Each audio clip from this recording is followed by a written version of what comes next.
And now, it's time for another Dice Tower review with Tom Vasel. Hey everybody, I'm Tom Vasel, and today we're going to take a short look at 8 different games. Some of these have been reviewed by other folks in the Dice Tower.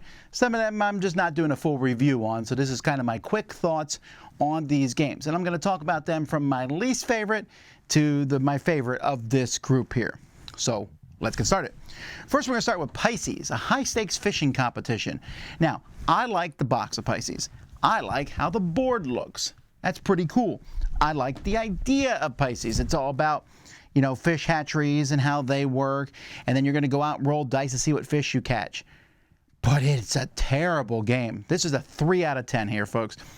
The game literally is you go spots and roll dice. There's not almost any way of manipulating dice. In fact, crazily enough, one of the ways to manipulate dice is by buying a fishing boat that lets you re-roll dice or something like that, but you need to get money to do that. Money is points of the game, which means if you fail at the beginning of the game, you're behind everyone else. It's just, there's insane luck in this game. It's just all luck, basically. There's not a lot of really interesting choices to the game. There's like a tournament that says, catch these 2 fish for a bonus 10 coins. Okay, I guess I'll catch those 2 fish. And it looks so great. I was really disappointed with this one. All right, then we also have another, this was a 4 out of 10. This one here is play Korean board game with BTS. Now, when we got it, we're like, BTS? I don't think that BTS is talking about the band. But this is a game that's going to teach you Hangul here, supposedly, and it has some really nice tiles. In fact, the tiles in this game, the bakelite plastic or whatever the plastic they use, they're really nice, have a good feel to them. And the Korean language, the fact that the letters are made up in blocks, helps. But the game is just basically like, who's the first person who can make the thing? You put your letters together as fast as you can. Or grab letters from the bag and be the first to build a phrase.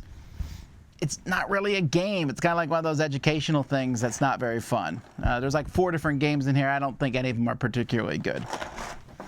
All right, then we have another 4 out of 10 here. Last One Alive. This game here is a zombie dice rolling game, which I was excited about because, I mean, it has these really cool chunky dice. It's just so random. You roll dice, you kill zombies, you roll dice and you don't. And there already is a little zombie dice game from Mayfair Games back in the day that worked much better at this. This has too many rules, it doesn't play very well, and if you roll well, you win. If you roll badly, you lose. There's not a lot more to the game than that. Last One Alive, no. Then we have this game here. This is PicTwist National Parks Edition. So this has several problems with it. I'm giving this one a 5 out of 10. The problem with PicTwist, the first problem is there's these beautiful pictures of national parks. I like that. That's not a problem. The thing is, each of these pictures here, they have 2 different sides to them so that you can put them together, but you don't know what orientation it's supposed to be in. And in fact, the game orientation of the tile matters, and you don't even know what picture they're part of. So you have to separate them ahead of time or you'll never figure it out. And it's going to take a long time. You have to sit there and build the pictures because you might see 2 tiles like this. Are these in the same picture? They might be. They might not be. They should have put little numbers in the corner so you know which way you can orient them. That's a pretty big problem with this game. You'd be like, well, that's part of the fun is orient. But it's not because some pictures are so much easier to do than others. Then the rest of it's just playing tiles to switch things around, move it around. That's okay. It's just that production value kind of really put me off on this whole PicTwist idea. All right, here we have Minions, but it's Minions Spot It. All right, so this is a 6 out of 10. It's like every other Spot It. And this is a 6 for kids because that's what this game is. Here's a card. Look at that, some Minions. Here's another card.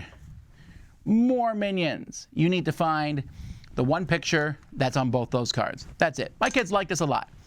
I think it's fine. I would rank it highly for kids or play it with kids.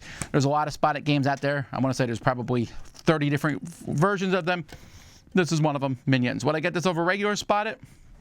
Probably. Is Spot worth owning? Sure. How many? 1. All right. Here's another 6 out of 10. This is Take the A Chord. This is a trick-taking game that I believe someone here in Dice Tower reviewed. I love the theming of this game. I love the music theme of this, the jazz trio, the artwork. This company makes a lot of unique style type stuff.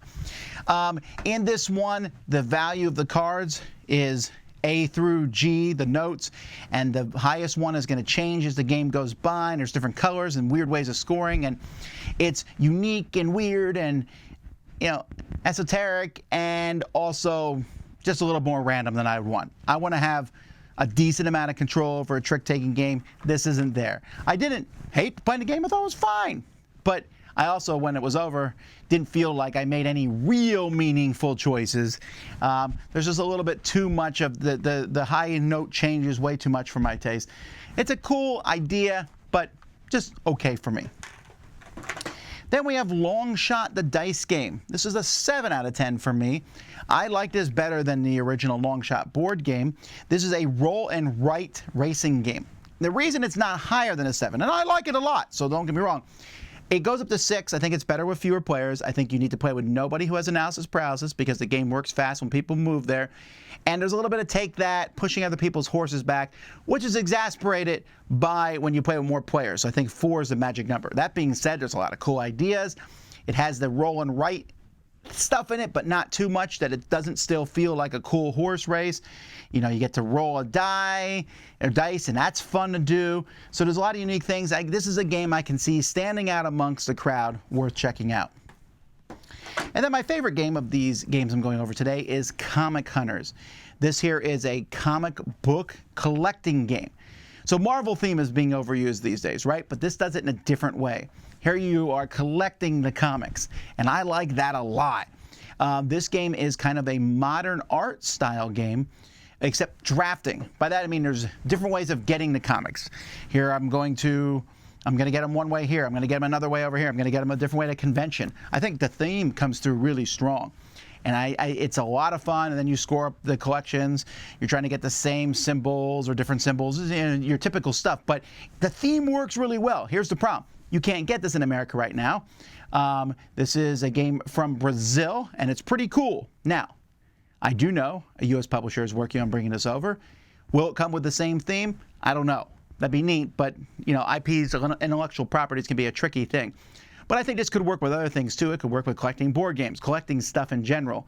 The collecting comic books is a fun theme though, and I think this one works really well, so I hope we can see this one in the future. This is one I would give an 8 out of 10. So there you go. 8 different games, 8 different thoughts on them. I'm Tom Vasel, and you've been watching The Dice Tower.